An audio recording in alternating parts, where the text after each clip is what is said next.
Let's talk about Labour leadership latest with Stephen Kinnock, who's a Labour MP. And Stephen, good morning to you. You're backing Lisa Nandy, who has actually had a really good fillip in her campaign with the news that the National Union of Miners is backing her.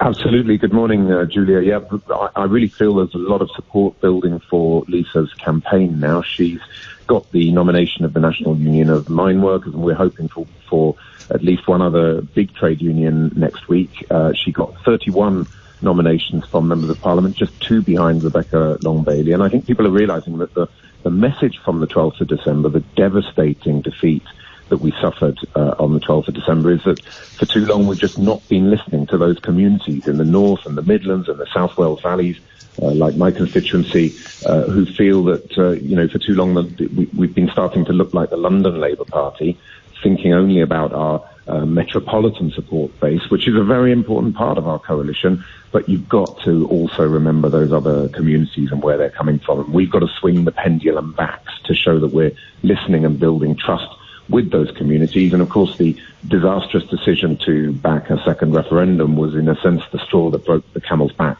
for a lot of those communities. Lisa's the only candidate that never backed that second referendum policy, and she's going to be able to reconnect with those communities far more effectively. She's also someone who perhaps has been, since the election, able to identify rather more clearly what she thinks went wrong. And of course, Rebecca Long-Bailey, Sir Keir Starmer, Emily Thornberry, all senior members of the shadow cabinet, all very much signed up to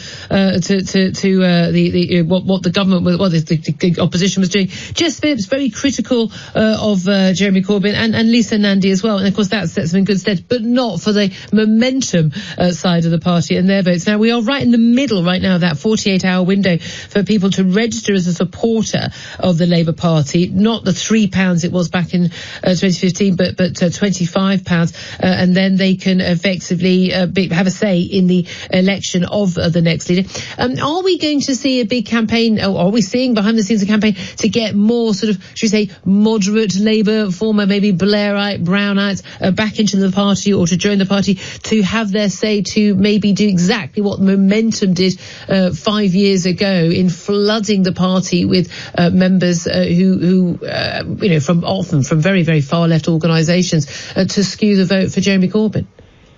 I think every candidate is trying to get people to sign up, and of course hoping that people will sign up in order to vote for them. But what I would say to anybody who cares about the future of the Labour Party, whether you're a Labour voter, supporter or member, or somebody who's thinking of joining up as a registered supporter now, think deeply about what the 12th of December said to us.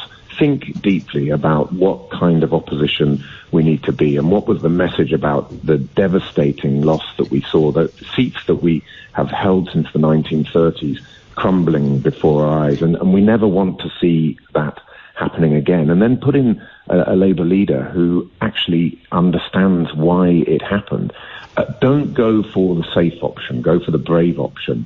Lisa is the brave option in this campaign. Yes, she doesn't have the same level of recognition as somebody like Keir Starmer, who's of course been in the shadow cabinet and been at the dispatch box more than her, but she's been in Parliament for 10 years. She's the only candidate who's been a local councillor and a shadow cabinet member. She's deeply rooted in her community, and she can take the Labour Party back onto the path back to government. And so whatever your motivations, whether you're signing up for the first time or you've been a member of the party for 30 years, please think deeply about how you felt on the 12th of December. Stephen, I tried to join back in 2015, I tried to join the Labour Party, and in fact one of my guests in the studio has joined the Labour Party, has signed up on this basis. But you, Andre, you've done this rather to be sort of to scupper the election. Whereas I remember back in 2015, it's very important to me as a Democrat that there is an opposition that is able to hold the government to account. And I wanted to vote for one of the candidates I thought was rather more credible than Jeremy Corbyn as an opposition leader, someone I wouldn't be scared of actually having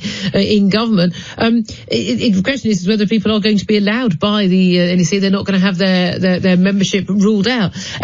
There is we're in the second stage of this contest now, aren't we, where we're looking for the candidates looking for support from local parties, 5% of local constituency parties, or 3 Labour affiliates, including at least 2 trade unions, adding up to 5% of affiliated members. It's all very complicated. They have to get through that process before they can get to the party membership. But I wonder, though, how relevant any of this is going to be for my average listener, the average voter in this country, given that Boris Johnson's got this stonking big majority of 80.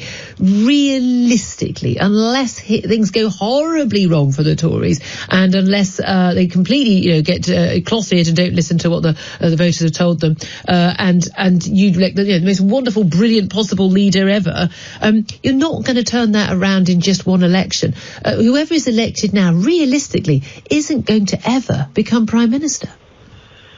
Well, I think Boris Johnson was right when he said that a lot of people on the 12th of December lent their vote to the Conservative Party. A lot of people who voted Labour all their lives. And I spoke to them on the doorstep of my own constituency, just heartbroken by the fact they couldn't vote for Jeremy Corbyn, and they were also so disillusioned by our decision to back a second referendum that they weren't able to vote for us this time. A lot just didn't turn out at all. They just abstained.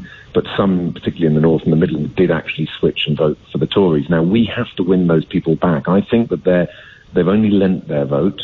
But if we don't pick the right leader, then we will lose those votes forever. And I think if we have the right leader, we can bring those people back with a clear message about the fact that we are a Labour Party that understands that those areas are the areas we were founded to represent those areas, and we would have a leader who's from those areas and can actually talk to those people, understand where they're coming from, and change the Labour Party accordingly. Just finally, where are you on the Big Ben Brexit bongs? Well, somebody said the other day that it was £50,000 per bong. Yes, apparently we're looking at £500,000. No one can quite work out how it ends up being £500,000 quid, but... I mean, that's got to be the most expensive bong in history, hasn't it, Julia? I feel this conversation is going to go downhill. It's early for that, yeah.